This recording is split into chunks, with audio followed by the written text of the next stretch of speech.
Muy buenos días con todos los participantes. El día de hoy, en esta sesión, vamos a desarrollar la temática de los derechos colectivos de los trabajadores. Entonces vamos a dar inicio a esta exposición. En primer lugar, vamos a retomar una diferenciación estructural que a nuestro juicio nos puede ayudar a comprender la naturaleza de ambos ámbitos que pueden existir dentro de la estructuración de lo que viene a ser la libertad sindical, la negociación colectiva, la huelga y la participación en la empresa. Estos derechos colectivos, dada la situación en donde comprometa, digamos, a los trabajadores, va a tener repercusiones diferenciadas, absolutamente diferenciadas. Es por eso que cuando nosotros hemos dado el estudio preliminar de estas temáticas, por ejemplo, cuando hemos señalado fundamentalmente que nuestro estudio abarca la situación de los trabajadores de la 728 porque es la cantidad mayoritaria en el país, tenemos que hacer un deslinde también en cuanto a la naturaleza de los derechos colectivos que pueden abarcar tanto para el sector privado, pero también para los trabajadores del sector público, ¿no? Que evidentemente nos va a llevar a comprender una naturaleza diferenciada, ¿no?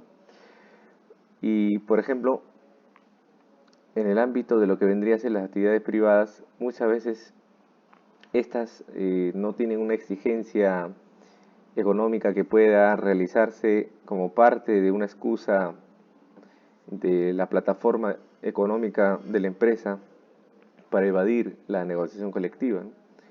Y principalmente esta se somete a informes técnicos que puede realizar el Ministerio de Trabajo y Promoción del Empleo. En cambio, cuando hablamos del Estado, el propio proceso de formación de la negociación colectiva, por ejemplo, tiene ámbitos que repercuten directamente con la abstención de ciertos otorgamientos de beneficios sociales y que requieren un plus de argumentación en el sentido de que no va a ser posible exigir con naturalidad, exigir, digamos, con rapidez algún beneficio económico de lo que vendría a ser como parte de la negociación colectiva, ¿no? Y esto que va a indicar que van a existir naturalezas diferentes. En el primer caso del sector privado, principalmente es una lucha social que se va a expresar principalmente en cuanto a la rentabilidad, ¿no? Y en el segundo caso se va a hablar principalmente de los ingresos presupuestarios que tiene el Estado, a fin de poder implementar lo que se pueda acordar en los convenios colectivos. Ahora, ¿qué otro aspecto más tenemos que resaltar aquí? Tenemos que resaltar también lo que vendría a ser el cómo los trabajadores, por ejemplo, en el caso del sector privado, las demandas que ellos pueden solicitar, ya sea a través del proyecto de convenio colectivo o la plataforma de lucha, cómo puede, digamos, abarcar la esfera, digamos, de la economía del país. Dependiendo esto de la naturaleza de la empresa, de la dimensión de la empresa y del área que abarca y el nivel, digamos, de monopolización del sector económico que tiene, va a tener, digamos, el derecho colectivo va a abarcar esa área en específico.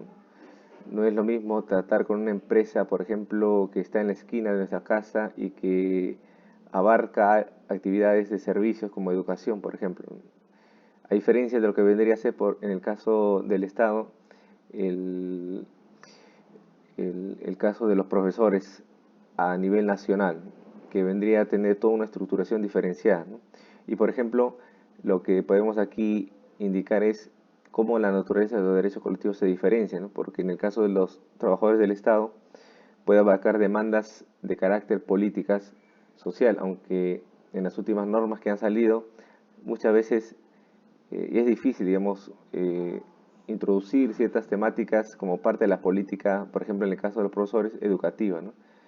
Hay reivindicaciones como la política nacional, científica, democrática, una educación nacional, científica y democrática, por ejemplo, como reivindicación, y que como parte de las negociaciones colectivas de facto pueden ser de una u otra forma discutidas. Evidentemente la norma ha señalado ciertas restricciones para que no se discute este tipo de aspectos, ¿no? Y que ha determinado, al menos en el aparato burocrático, una simple evaluación económica para dar o no dar, o otorgar o no otorgar derechos o beneficios económicos.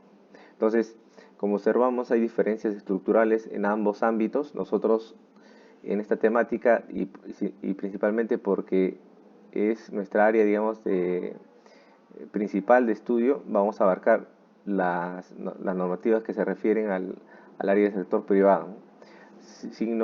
Sin no antes eh, mencionar que la regulación también de lo que viene a ser los derechos colectivos, en el caso del aparato estatal, también vamos a señalarla a grosso modo, pero tenemos que recurrir siempre a las normas últimas que vienen desarrollándose por parte de lo que vendría a ser ley del servicio civil.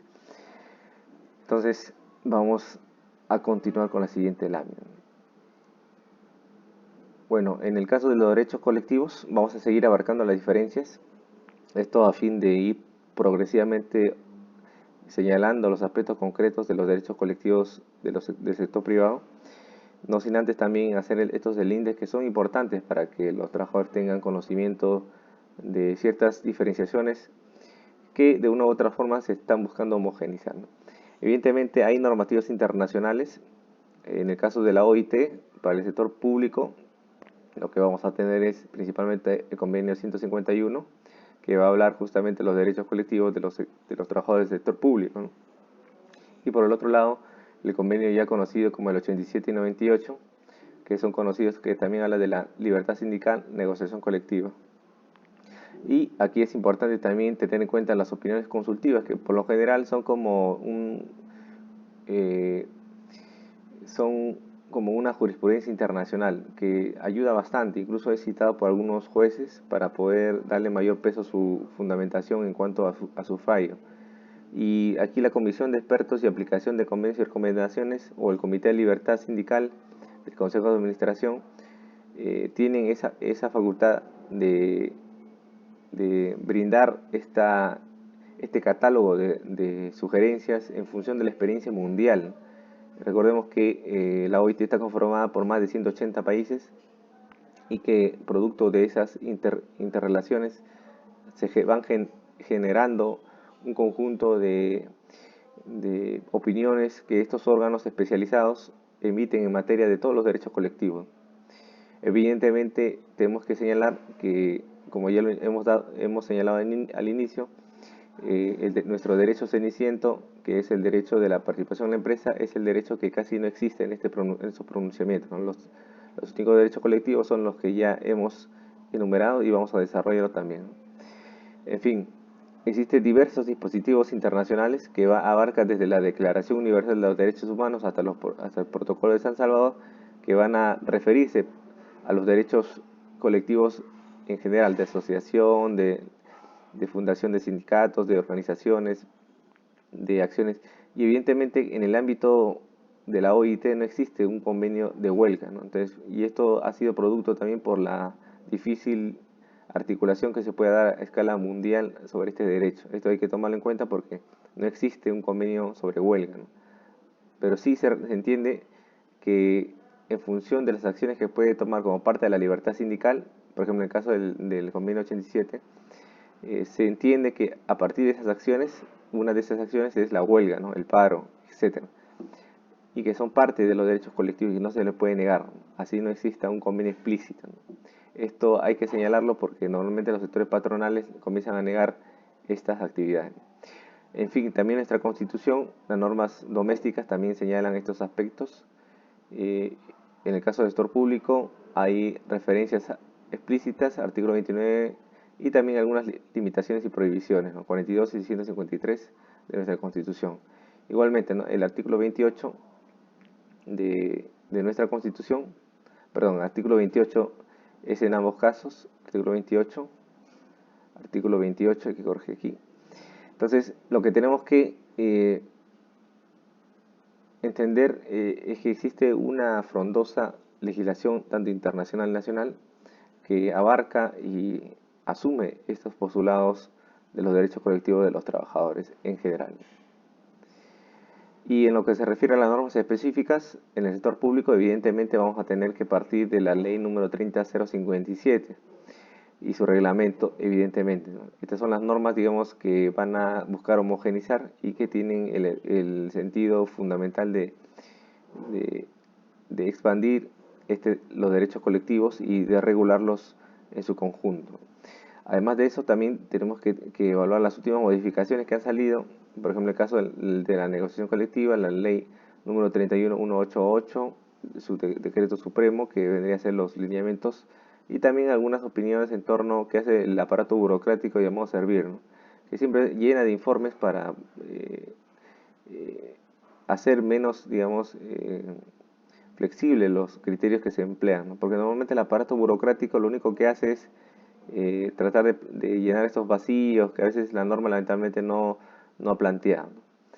Y tener en cuenta algunas normas, bueno, de carácter ya derogadas, pero a veces pueden servir de mero acción pedagógico, pero ya han sido derogadas y que tienen que tomarse nota con eh, con cierta, con cierta aptitud crítica en ese sentido.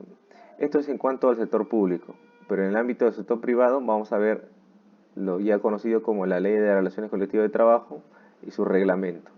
Esto es importante porque a pesar de que puede haber algunas diferencias de forma por cantidad, por ejemplo, de afiliados, etcétera, hay ciertas similitudes que van a responder a esa, vamos a decirlo así, a esa eh, necesidad de ir homogenizando, porque en fin, hay aspectos que se pueden regular por la propia naturaleza del tipo de trabajador, pero casi los requisitos son similares. Entonces, la lógica de estas normas que hemos señalado nos van a dar estas referencias. Nosotros vamos a abarcar principalmente hoy día de lo que vendría a ser la, el sector privado ligado a la ley de relaciones colectivas de trabajo. Recordad que esto también abarca a lo que vienen a ser las empresas del Estado, ¿no? Entonces las empresas del Estado también pueden ser producto, digamos, de esta regulación. En cambio, cuando se habla de la 276 o de trabajadores de carrera administrativa, ya es una norma que tiene que abarcarle es la 30057. Vamos a ver lo siguiente. Entonces vamos a iniciar ya con los derechos. Vamos a tratar de hacer muy sucinta estos aspectos porque volvemos a señalar, es muy amplio y vamos a tratar de hacer lo más expansivo y claro posible en nuestra explicación. Cuando nosotros hablamos de la libertad sindical, vamos a hablar pues de dos tipos de libertad sindical, ¿no? La individual, que vendría a ser una capacidad para organizar o realizar actividades, por ejemplo, de constituir, de afiliarse, de desarrollar actividades sindicales, ¿no? Entonces ahí la libertad sindical va a abarcar como un aspecto individual, ¿no? Y que vendría a ser principalmente una capacidad que tiene el trabajador para organizarse, para desarrollar actividades, para afiliarse, incluso no afiliarse, ¿no? Positivo y negativo, no afiliarse, constituir un sindicato, no constituir un sindicato. Entonces está abarcado a nivel individual. Y a nivel colectivo hablamos ya como si fuese un sindicato y ese sindicato va a tener capacidad de organización, de reglamentar su propia vida sindical, elegir su junta, ser parte o no de un sindicato, ¿no? Puede serlo o no puede serlo, ¿no? También la libertad de disolverse, así como el desarrollo de sus actividades sindicales, como tanto puede ser interna o externa, ¿no? Para el desarrollo de sus actuaciones de libertad sindical, ¿no? Entonces la libertad sindical va a tener esa capacidad tanto individual y colectiva de trabajador individualmente constituido u organizado para desarrollar sus actividades o no, que son parte de la vida sindical. Estas pueden ser, por ejemplo, afiliarse, no constituirse, constituirse como sindicato, afiliarse, no afiliarse, desarrollo o no desarrollo sus actividades sindicales, reglamentarse o no reglamentarse, etc. Entonces, lo que nos dice también la norma en cuanto a los requisitos para reconocer un sindicato, principalmente no tiene que ser menos de 20, 50 trabajadores cuando se trate de otro tipo de sindicatos de otra naturaleza, por ejemplo, el caso de abarque diversos gremios y que abarquen diversas áreas de trabajadores, 50 en ese caso, y cuando no lleguen a ese número, lo que se elige son los dos delegados, ¿no? Delegados que van a representar a esos trabajadores que están en esa empresa. Eso es el primer nivel, ¿no? Un segundo nivel abarca ya lo que vendría a ser dos sindicatos, ¿no? Entonces, dos sindicatos registrados van a formar una federación. Igual, ¿no? En un tercer nivel, la confederación van a ser formadas por dos federaciones. Dos federaciones registradas forman una confederación. Estos son los requisitos en cuanto a cantidad. En cuanto a calidad, vamos a hablar principalmente de qué tipo de trabajador puede ser parte de un sindicato, ¿no? Tiene que ser trabajador de la empresa, no forma parte del personal de dirección, no estar afiliado a otro sindicato del mismo ámbito, y van a poder, teniendo en cuenta ello, formar o ser reconocidos como un sindicato. En cuanto a la asamblea constitutiva, se entiende que esta es la partera, digamos, del sindicato. Esta va a generar o la creación de un sindicato y que se hace principalmente por asamblea, donde se van a elegir la junta directiva y todo lo cual se estará evidentemente haciendo constar en actas refrendadas por el notario público. A falta de por el juez de paz de la localidad. Y los requisitos formales, como ya siempre le hemos señalado, que es importante indicar, es que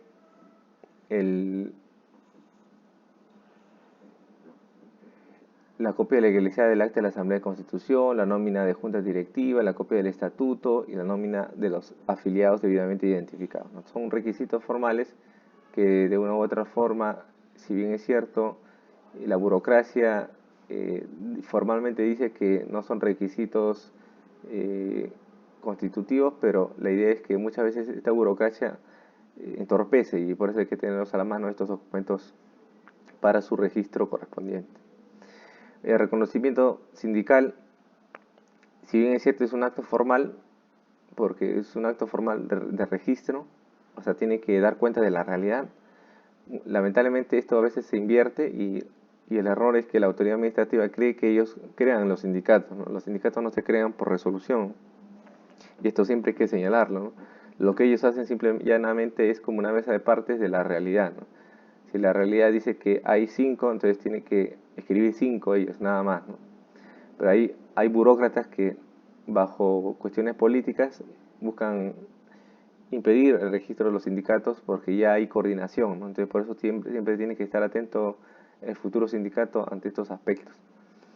Y bueno, en sí, las facultades que ellos tienen, evidentemente, dentro de ellas, la fundamental es la de celebrar convenios colectivos para poder entablar, digamos, las aspiraciones que tienen los trabajadores para poder obtener mayores ingresos económicos u otras condiciones de trabajo, ¿no? Evidentemente, estar reconocido sindicalmente le va a dar la posibilidad de representar al conjunto de trabajadores existentes. Y bueno, su disolución, evidentemente, hay dos formas, ¿no? La primera que es bueno, la heterónoma a través de la intervención del Poder Judicial, que tiene que evaluar los requisitos fundamentales que han ocurrido y por mandato judicial puede disolverlo. O en el caso de una decisión libre por parte de la propia asamblea que exige ya su disolución. Son dos formas de disolver el sindicato. Y esto excluye evidentemente lo que vendría a ser la autoridad administrativa, no puede hacer nada de eso, ¿no? Esto hay que tomarlo en cuenta. Y bueno, algunas problemáticas que vamos a tratar de explicar someramente porque tenemos que abarcar los otros 3 derechos y tenemos que desarrollarlo en el tiempo correspondiente. Evidentemente, el caso de los part-time también tienen la posibilidad de organizarse, teniendo en cuenta lo que hemos señalado anteriormente. Solamente hay que ver los requisitos de cantidad y calidad. No hay ningún impedimento en función de la hora. no hay impedimento. También es importante entender que el caso de la afiliación de los trabajadores en periodo de prueba, hay que evaluar muy bien las razones porque muchas veces en periodo de prueba, como 3 meses, pueden despedirte y hay que evaluar la razón real por la cual es el despido, ¿no?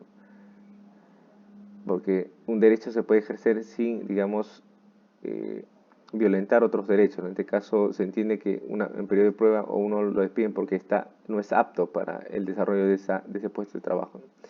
Un tercer problema que puede originarse también en el ámbito de la libertad sindical es el caso de la sindicalización del personal de dirección, ¿no? Como nosotros sabemos, el personal de dirección de confianza son los patrones concretos, ¿no? Y muchas veces por eso se les expulsa de la posibilidad de sindicalizarse, ¿no? Y bueno, siempre tener en cuenta que es importante el sindicato, a diferencia de lo que vendría a ser la coalición. La coalición, como hemos señalado, principalmente habla de delegados, ¿no? Que es menos estructurado, no hay, digamos, una posibilidad de disciplina, de ideología, de estructura, nada, ¿no? Entonces, por eso es importante el sindicato en el sentido de que este nos permita tener un ámbito de organización más disciplinado, más concreto, más atento a las reivindicaciones de la clase trabajadora, ¿no? En fin, vamos ahora a ver otros aspectos también, los efectos de los convenios. Evidentemente los beneficios pueden extenderse cuando se trata de mayores, un sindicato mayoritario a diversidad de trabajadores. Cuando es minoritario muchas veces solo abarca a ellos. Constitución del sindicato, evidentemente hay requisitos absurdos como exigir la exigencia de un notario o juez de paz letrado para la constitución del sindicato, porque esto también es una forma de intervenir absurdamente, ¿no? Porque en última instancia, cuando el sindicato es clandestino, muchas veces los notarios no ni siquiera asisten a la reunión, ¿no? Y ya solamente firman. Y bueno, la participación del Estado. La participación del Estado también vicia la actuación, digamos, de la constitución del sindicato, porque muchas veces hay sindicatos amarillos que solo sirven a las patronales, ¿no? Como muchos sectores políticos oportunistas que utilizan a los trabajadores en las contiendas electorales, principalmente aprovechándose de sus reivindicaciones económicas sociales, ¿no? Y ahí es cuando se van formando sindicatos amarillos, sindicatos patronales, sindicatos conciliadores que de una u otra forma ligados a ONGs, etcétera, ¿no? Entonces, eso es, digamos, lo perjudicial que puede haber cuando se constituye un sindicato. Ahora vamos a ver rápidamente también lo que viene a ser la negociación colectiva. El concepto básico es que la negociación colectiva va a ser este procedimiento laboral, es un procedimiento por el cual los trabajadores van a plantear un conjunto de demandas que pueden ser aumentos de remuneraciones, fijación de remuneraciones mínimas, modificación de condiciones de trabajo, creación de cualquier otro derecho de carácter social, con el objetivo de llegar a un acuerdo o una convención colectiva. Y si no es posible, evidentemente, lograr a través de la vía arbitral una solución que ponga fin a ese conflicto de la reclamación exigida. Evidentemente que esto se va a evaluar como parte de todo un procedimiento donde las partes van a negociar, van a cumplir ciertas obligaciones, etc. Y este procedimiento es lo que vamos a llamar negociación colectiva. Evidentemente, en el procedimiento vamos a tener que en primer momento va a haber un pliego de reclamos o presentación de un proyecto de convenio colectivo. Y esta presentación va a implicar que una vez tenido el empleador el pliego de reclamos o el proyecto de convenio colectivo, convoque a reuniones para lo que vendría a ser el trato directo. Y este trato directo es simple y llanamente esas conjuntos de reuniones que se van a dar entre la parte de los trabajadores y la parte de los empleadores, en el cual van a reunirse para comenzar a evaluar, digamos, las posibilidades económicas, sociales, las obligaciones mutuas que podría existir y a fin de poder tener en cuenta la posibilidad de ejecución o no de los derechos y beneficios sociales que plantean los trabajadores. Entonces, presentado el pliego, Posteriormente va a existir lo que viene a ser la negociación o trato directo, que viene a ser simple y llanamente las reuniones de coordinación para evaluar la viabilidad de las propuestas que existen y establecer obligaciones mutuas en cuanto a las peticiones solicitadas. Y aquí nos señala la norma también que el plazo de inicio es durante 10 días calendarios de presentado el pliego de reclamo. Entonces, tiene la empresa 10 días para poder desarrollar lo que vendría a ser las reuniones correspondientes a fin de llevar a cabo estos tratos directos. Posteriormente, de fracasar dicho trato directo, de pasear, de cabecear a los trabajadores, lo que corresponde es la conciliación. Esta, evidentemente, va a implicar que una tercera parte busque animar a las otras dos a que constituyan alguna fórmula de llevar a cabo una solución. Evidentemente este órgano por lo general suele ser el Ministerio de Trabajo, la Autoridad de Trabajo, y que por lo general no llega a mayor puerto y que a veces se constituye no como conciliador sino mediador. Un mediador ya implicaría una propuesta más activa, de generar una propuesta más concreta y que va a llevar a cabo una solución concreta, ¿no? A diferencia del conciliador, que no hay una dinámica más participativa, solamente es como un árbitro y deja que se maten las dos partes y de una u otra forma trata de decirles que no se maten, ¿no? Pero en el caso del mediador un poquito que llegue una propuesta concreta a fin de atender a la solución del conflicto. Fracasado estos mecanismos, se puede optar por el arbitraje o la huelga, ¿no? Que la huelga lo vamos a tratar posteriormente, pero en este caso el arbitraje, que ya es otro procedimiento sobre el cual se puede plantear, digamos, las exigencias ante lo que vendría a ser un colegiado de árbitros, que son evidentemente privados, no tiene que ver mucho con la jurisdicción ordinaria, pero sí con un conjunto de profesionales que van a realizar esta actividad de emitir una sentencia o laudo arbitral, ¿no? Una sentencia de arbitraje o laudo arbitral, y que va a implicar en este caso que estos árbitros sean, en primera instancia, uno de cada uno sea propuesto por cada parte, y el presidente va a ser propuesto por los árbitros designados. Entonces van a ser tres partes, a menos que es lo común que se observa, y esas tres partes van a tratar de dilucidar en torno a las exigencias a fin de evaluar la viabilidad de su propuesta, de las propuestas, perdón, existentes. Evidentemente, en este caso puede haber puntos de discrepancia, pero la idea es que en última instancia se genere esa sentencia de arbitraje o laudo arbitral que va a permitir tener una forma de obligar a la parte empleadora a fin de ejecutar el pliego de reclamo, las peticiones que se han señalado. Evidentemente el convenio colectivo, o sea, finalizado todo este procedimiento y supongamos que ya se llegó al arbitraje o se ha llegado a un acuerdo en trato directo, esos convenios van a generar, digamos, un derecho de los trabajadores que tienen un contenido concreto, ¿no? Que abarca sus remuneraciones, condiciones de trabajo o la productividad, ¿no? Muchas veces hay obligaciones mutuas que se pueden dar entre el empleador y el trabajador, ¿no? Aumento de una hora de trabajo, condiciones de trabajo, por ejemplo, mejorar los ambientes de seguridad e higiene del trabajo, remuneraciones mayores, asignaciones, bonos familiares, etcétera. Entonces, todo esto se puede negociar como parte del convenio colectivo. Y lo que vendría a ser otros aspectos, claro, tener en cuenta que la negociación colectiva es el procedimiento que hemos señalado ahora, ¿no?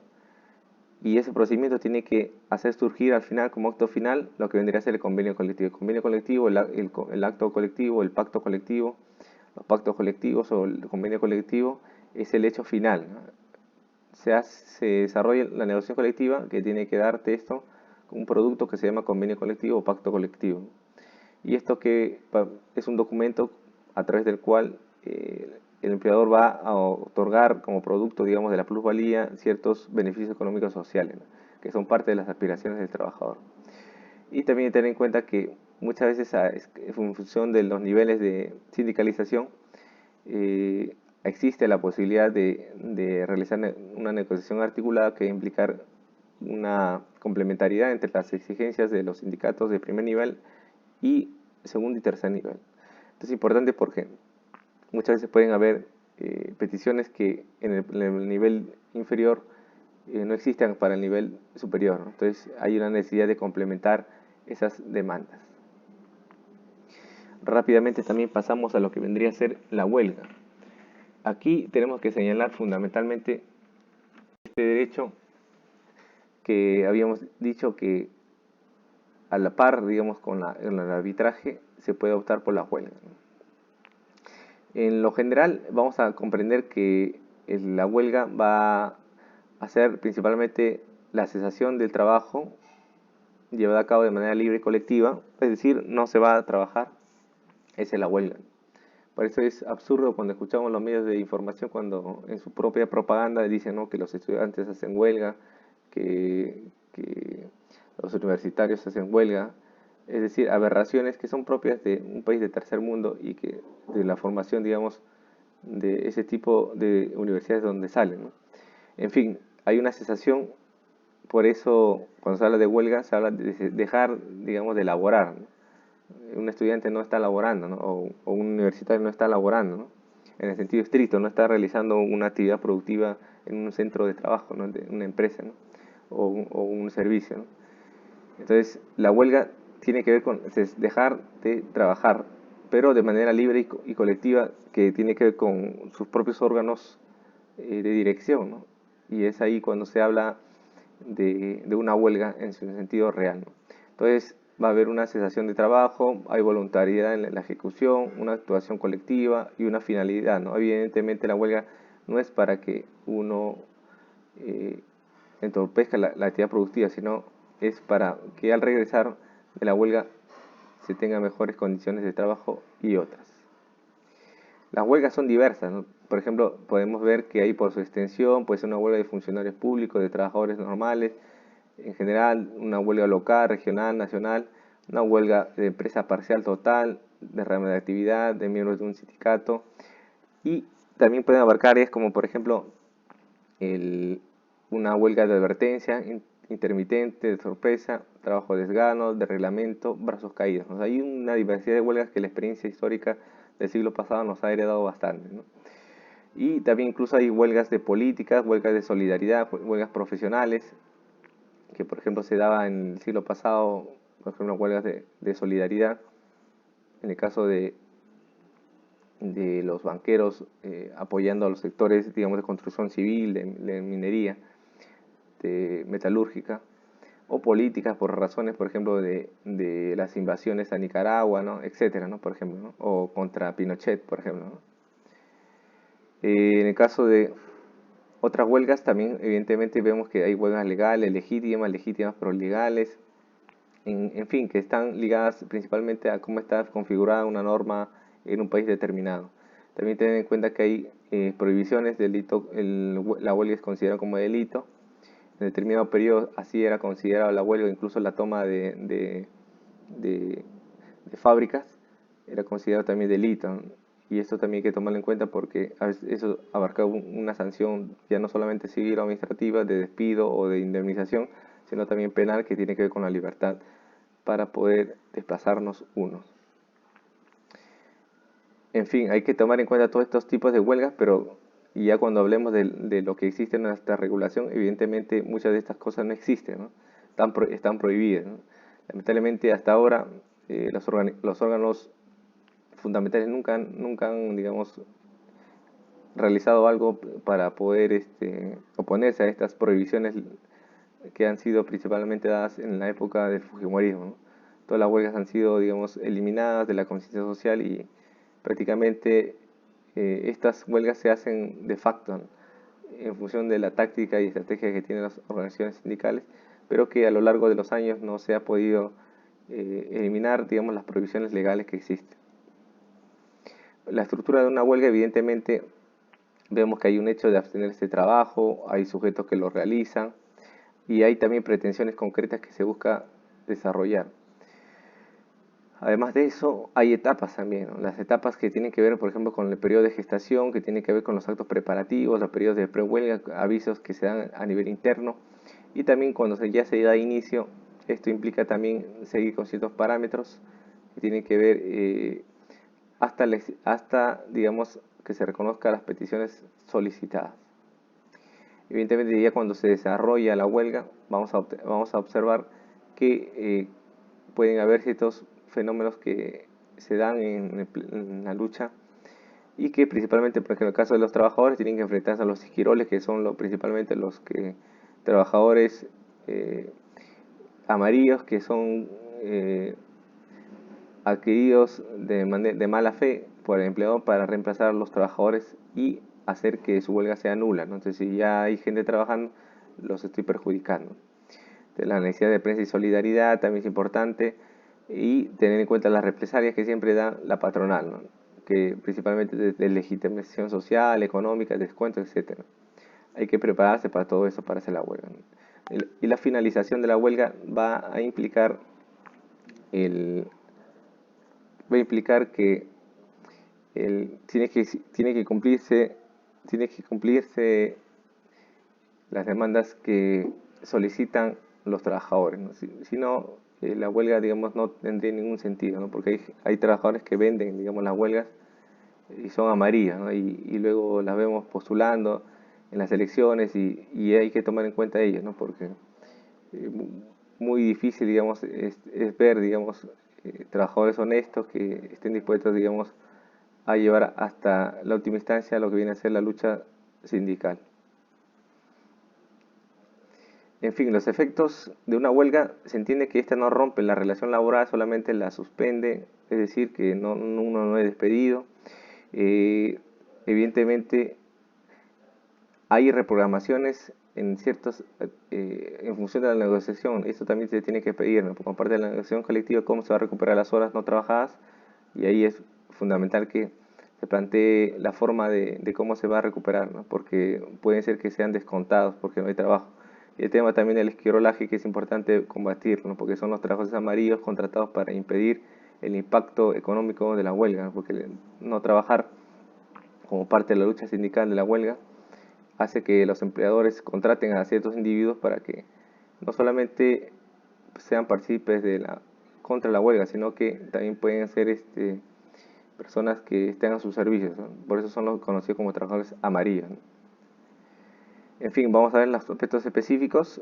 En general, tener en cuenta que hay ciertas eh, diferenciaciones, ¿no? Cuando se habla de servicios esenciales, servicios mínimos, servicios públicos, ¿no? Los servicios esenciales se van a hablar principalmente de aquellos servicios que, una vez interrumpidos, pueden poner en peligro la seguridad o salud de la persona o de toda o parte de la población, ¿no?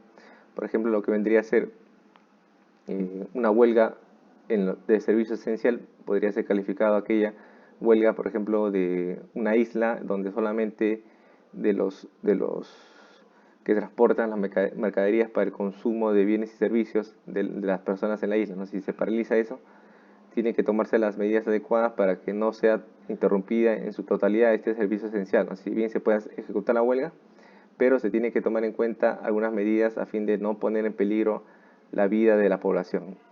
Servicio mínimo principalmente hace referencia a aquellos servicios que abarcan las necesidades básicas de la población, y que las huelgas ahí, digamos, no tienen una repercusión muy fundamental, pero se toman en cuenta a fin de evitar que no se pueda satisfacer dichas necesidades mínimas.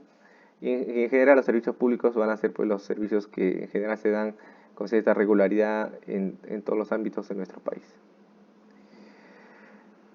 Y teniendo en cuenta esto, es importante anotar que los servicios públicos esenciales, muchas veces ahí está prohibido la realización de huelgas, o sus huelgas están restringidas, limitadas, en el sentido de que tienen que tener un procedimiento para que no se detenga su realización.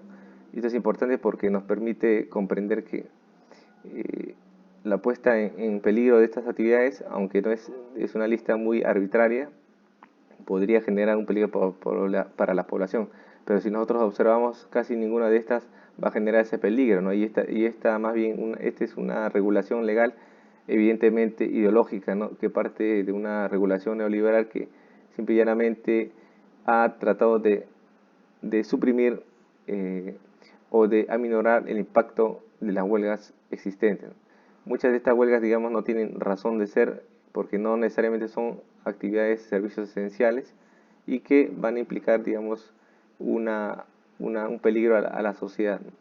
Y esto es importante señalarlo porque muchas veces esta legislación por eso tiene que ser derogada, ¿no? Porque no existe una regulación real sobre los servicios públicos esenciales, ¿no? Esto lo señalamos porque los propios criterios no son criterios impuestos legalmente y no tienen una base sólida para ser justificados. Pero estas son las limitaciones que se hacen en torno a la huelga en relación con los servicios públicos esenciales que existen en la ley, ¿no? Bueno, las prohibiciones también de la huelga: se prohíbe la huelga a los policías, las Fuerzas Armadas, los jueces y fiscales, funcionarios de poder de decisión y funcionarios que desempeñan cargos de confianza o de dirección. Hay que tomar nota de que estas prohibiciones están, aunque algunas ya no tienen sentido, por ejemplo en el caso de la policía, de los jueces y fiscales no tiene sentido, pero hay otros que, si bien es cierto, se prohíbe, pero hay que darle una salida, ¿no? Hay que darle una salida de negociación colectiva. Si bien no le vas a dar huelga, pero hay que darle una salida. Y esto no existe en nuestro país, ¿no? En nuestro país no existe esto. Y a pesar de que esto no exista, de facto siempre se desarrollan las huelgas, las manifestaciones, ¿no? Los jueces hacen su huelga, también los policías, sus familiares. En fin, estas prohibiciones legales lamentablemente son ya ponzoñosas, están con un letargo, vamos a decirlo así, del siglo pasado, y que deberían actualizarse porque no tienen ningún sentido si en la práctica muchas veces ya se desarrolla la huelga. Y también se deben establecer mecanismos diferentes para que en general los trabajadores accedan a ciertos beneficios económicos como parte de su negociación colectiva si es que se les impide la huelga.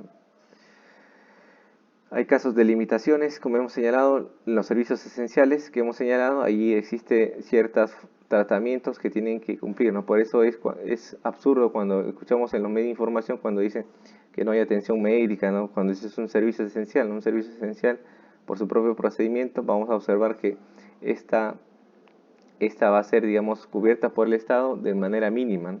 Es decir, a lo mínimo existencial, un servicio hasta convertir un servicio mínimo, pero se va a poder desarrollar la web con normalidad, pero no es su misma magnitud porque como es un servicio fundamental, tiene que continuar, no se puede paralizar, ¿no? Entonces, por eso es absurdo cuando los medios de información dicen que, señores, se está paralizando la actividad de salud, y eso es absurdo, ¿no? No se paraliza, solamente se convierte en un servicio mínimo, ya no en un servicio común, normal, es un servicio público, sino un servicio mínimo a fin de que la huelga se desarrolle y no se afecte a la huelga, pero a su vez se garantice el personal adecuado para que no se deje de atender, ¿no? Entonces, es por eso que en los servicios esenciales tiene esta característica la huelga de continuar, pero con ciertas restricciones y un procedimiento concreto. Y las modalidades no amparadas que hemos señalado casi son todas las que hemos indicado. Por ejemplo, paralización intempestiva, trabajo a desgano, ritmo lento, reducción del nivel de rendimiento y otras similares que obstruyan el ingreso de los trabajadores o que paralicen, o cualquier otra paralización en la que los trabajadores permanezcan en el centro de trabajo. Entonces se van, digamos, restringiendo absurdamente estos derechos colectivos y que de una u otra forma sin sentido se busca no amparar. Entonces hay que tomar en cuenta ello a fin de evaluar los requisitos legales que muchas veces exigen la huelga.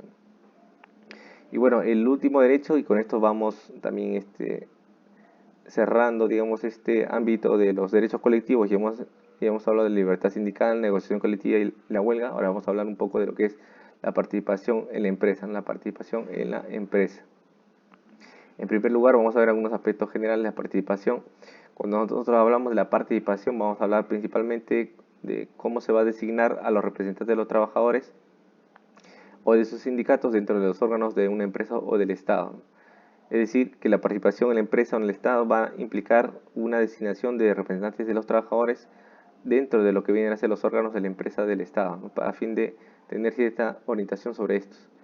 Esta representación de los trabajadores en la empresa se pueden hacer a través de comités de empresa, delegados de personal o sindical, etc. Además, la participación de los sindicatos eh, van a permitir la orientación y administración apoyadas por los mecanismos de la negociación colectiva. Es decir, que van a poder tener una participación real en lo que vendría a ser las decisiones de la empresa o del Estado a través de los mecanismos de la negociación colectiva. La participación de la empresa, por eso, va a implicar también un derecho a la información a fin de evaluar cómo está la empresa, así como también esto tiene que ser otorgado en su debido tiempo y ampliamente. Asimismo, el derecho a la participación en la empresa va a implicar que se tenga que consultar también el parecer de los trabajadores a fin de evaluar las posibilidades reales de la ejecución de ciertas obligaciones que podría ser, como hemos dicho, el aumento de la productividad, etc. Aquí también es importante destacar que este derecho implica también la codecisión, que tiene que ver con la participación en la toma de decisiones reales, no solamente formales, con voz y voto, de los trabajadores, además de los empleadores, de los trabajadores. Y bueno, lo que se ha visto en la historia, en función de lo que viene a ser la participación en la empresa, se habla de la cogestión, de la participación en los beneficios, ya sea propinas, viáticos y otros beneficios, suplemento por carestía de vida, cláusulas de productividad, incluso la toma de empresa, que es el caso más conocido en Argentina, el caso Zenón Fasimpat, fábrica sin patrón, que producto de la crisis económica, los trabajadores tomaron la empresa y se hicieron los dueños de dicha, ¿no? Convirtiéndola en lo que vendría a ser una cooperativa, pero que principalmente tomada por lo que vendría a ser el sindicato de dicha empresa. Esas son las fórmulas, digamos, que han existido y que se desarrollan también en la actualidad en torno a lo que vendría a ser la participación en la empresa o el Estado. ¿Qué características tiene? Bueno, como hemos señalado, la participación en la empresa tiene la característica de participar en la gestión, las utilidades y en la propiedad de la empresa. Permite la existencia de instituciones creadas por sus propios protagonistas, como el comité sindical, y se vincula a las decisiones y control del rumbo de la empresa. Esto es importante porque hablar de la participación en la empresa no es simple y llanamente una propina o un desembolso de dinero, como el que se llama utilidades, sino que es toda una participación política en las decisiones concretas del rumbo de la empresa. Ahora veamos los aspectos específicos que tienen que ver con los antecedentes. En primer lugar, vamos a ver antecedentes desde 1924, donde se va a hablar principalmente de la coparticipación de las utilidades, que esto sí lo hemos abarcado con mayor detenimiento en los rubros previos y que en las sesiones en cuanto a las utilidades, pero es fundamental volver a reincidir en estos aspectos. En primer lugar, se va a hablar de una participación en las utilidades que muchas veces era perdido a efectos o por causa del despido que en aquel momento, en 1924, se desarrollaba simple y llanamente de una forma arbitraria, ¿no? Recordemos que en 1972 aproximadamente recién se establece la ley de estabilidad laboral y es ahí cuando existen problemas fundamentalmente en torno a lo que vendría a ser, al menos en este periodo, va a haber problemas de la existencia del derecho civil que va a aglutinar las instituciones laborales, es decir, no existe derecho de trabajo, principalmente todo está regulado, las relaciones laborales regulado por el Código de Comercio, el Código Civil. En fin, aquí se va a hablar principalmente de una participación en las utilidades, unas utilidades que tiene que ver nuevamente con esta suma líquida que se le entrega al trabajador. Pero el problema es que muchas de estas normas no han sido aplicadas a efectos de que los empleadores van a tener una actuación abiertamente antilaboral para evitar que eso suceda.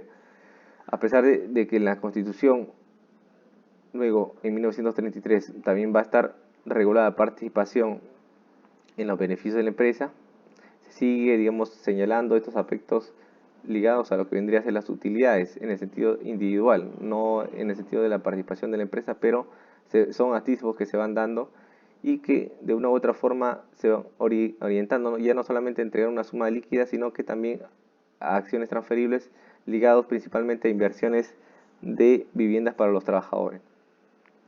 Sin embargo, no se va desarrollando con plenitud lo que vendría a ser el derecho a la participación en la empresa.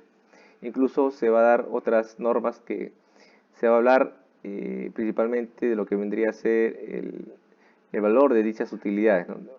Y la división se va a dar principalmente entre empleados y obreros. y que va a estar ligada en función de los tiempos de servicio, que abarca de 3 meses hasta lo que vendría a ser años, 30 años de servicio, y que van a corresponder a un determinado porcentaje de la remuneración ordinaria que tiene ya sea el empleado o el obrero. En fin, vamos a ver en este periodo de 1950 principalmente normas ligadas, digamos, a vincular lo que vendría a ser los porcentajes, las utilidades existentes a favor de los empleados u obreros. Otros decretos que se van dando también, y esto es importante, es el de lo que vendría a ser el decreto ley 18350, el decreto ley 18384, en el cual ya se van dando ciertos atisbos que ya no van a abarcar simple y llanamente una participación líquida en las utilidades, sino que también se va a hablar de una participación patrimonial ligada a la adquisición de ciertas acciones de la empresa. Es así que se va a hablar, incluso en este periodo, a través de las comunidades industriales, la posibilidad de participar no solamente en la suma líquida, sino también en lo que vendría a ser el patrimonio de la empresa.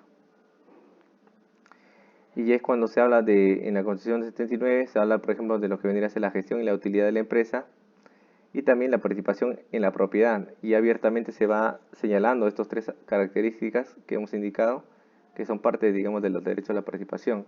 Y con mayor, digamos, despliegue se va desembocando este derecho fundamental. Y aquí es cuando se habla, por ejemplo, de la participación en las utilidades. Aquí se va a hablar en primer momento de un ingreso líquido, pero también se va a hablar de lo que vendría a ser la adquisición del patrimonio de la empresa, incluso de lo que vendría a ser la gestión de la empresa a través de la cooperación, la cogestión, la autogestión, interés de producción, accionario difundido, y que va a implicar de una u otra forma que el trabajador ya tiene, digamos, de una u otra forma participación en la empresa. Ya en la Constitución del 93, estos derechos, como ya lo habíamos señalado también en el caso de utilidades, van a desaparecer. Principalmente se va a limitar a lo que vendría a ser las utilidades, pero en su sentido más nimio, más restringido, de dar una suma líquida de gasto, nada más. Y lo que vamos a ver es que en sus normas posteriores va a haber un último vestigio, que vendría a ser principalmente el derecho a la gestión, pero ya una gestión todo distorsionada, en el sentido de que se habla de la participación en la empresa a través de unos comités, pero estos comités nunca se van a desarrollar e incluso no van a tener ejecución porque el reglamento nunca se ha promulgado, y es de la data del 91, cuando aún no había Constitución 93. Entonces ya con la Constitución del 93 y por el escenario político se dejó de lado estas normas. En fin, todo el derecho a la gestión va a ser distorsionada y nunca se va a ejecutar en el plano real. En cuanto al derecho a la propiedad, lo que vamos a observar es que efectivamente lo que vamos a advertir es que se va a tratar de distorsionar en el sentido de que se va a hablar de una adquisición de acciones de la empresa, y estas van a estar ligadas principalmente al capital de esta empresa en función de ciertos porcentajes. ¿Y esto qué implica? Que incluso se va a señalar ciertos parámetros que van a corresponder, en este caso, al capital de la empresa, diseñar a fin de poder hacer intervenir al trabajador a través de ciertas ofertas públicas de venta de las acciones. Pero el problema es que muchas veces estas acciones eran compradas y vendidas no por trabajadores, sino ya por personas ajenas a las empresas, y que no necesariamente estaban ligados a los trabajadores, sino que ya era cualquier persona y no importaba, y se fue deformando y distorsionando este derecho fundamental. Evidentemente este derecho abarcaba pues a las empresas mineras, pesqueras, industriales, de telecomunicaciones y otras que realicen otras actividades. Este derecho de gestión y la propiedad se fue en el tiempo distorsionando hasta su extinción en la actualidad. Así es, en el caso de la gestión también había ciertas exclusiones, como el caso de empresas autogestionales, cooperativas, comunales y en general empresas que no excedieran de 20 trabajadores. En el caso de derecho a la propiedad, progresivamente con esta distorsión ya se va a hablar, además de las exclusiones que existen, que son casi similares, se va a hablar pues de que las acciones de trabajo se van a hablar, ya no van a tener ese sentido, digamos, colectivo, y se van a ligar principalmente a ciertos símiles de las utilidades. Se va a hablar de la participación en la distribución de dividendos, de la inversión en capital social, de incrementar las cuentas de acciones de inversión. También se puede redimir dichos bonos, y también participar en el saldo del patrimonio cuando hay liquidación de la sociedad. Es decir, se va eliminando el carácter colectivo y central de lo que vendría a ser el derecho a la participación en la empresa. Y son pues así, de una u otra forma, que este derecho ha sido distorsionado, deformado, y que en la actualidad el derecho de utilidad ha sido reducido pues, a su más sentido eximio, a su más sentido exiguo, perdón, y que no tiene mayor trascendencia más que el tema de las utilidades en el sentido individual. El derecho a lo que vendría a ser a la gestión empresarial, o lo que vendría a ser la participación en la propiedad de la empresa, van a ser eliminados, extintos, y que no van a tener mayor trascendencia para la vida actual en la cual nos encontramos, en el periodo actual en el que nos encontramos.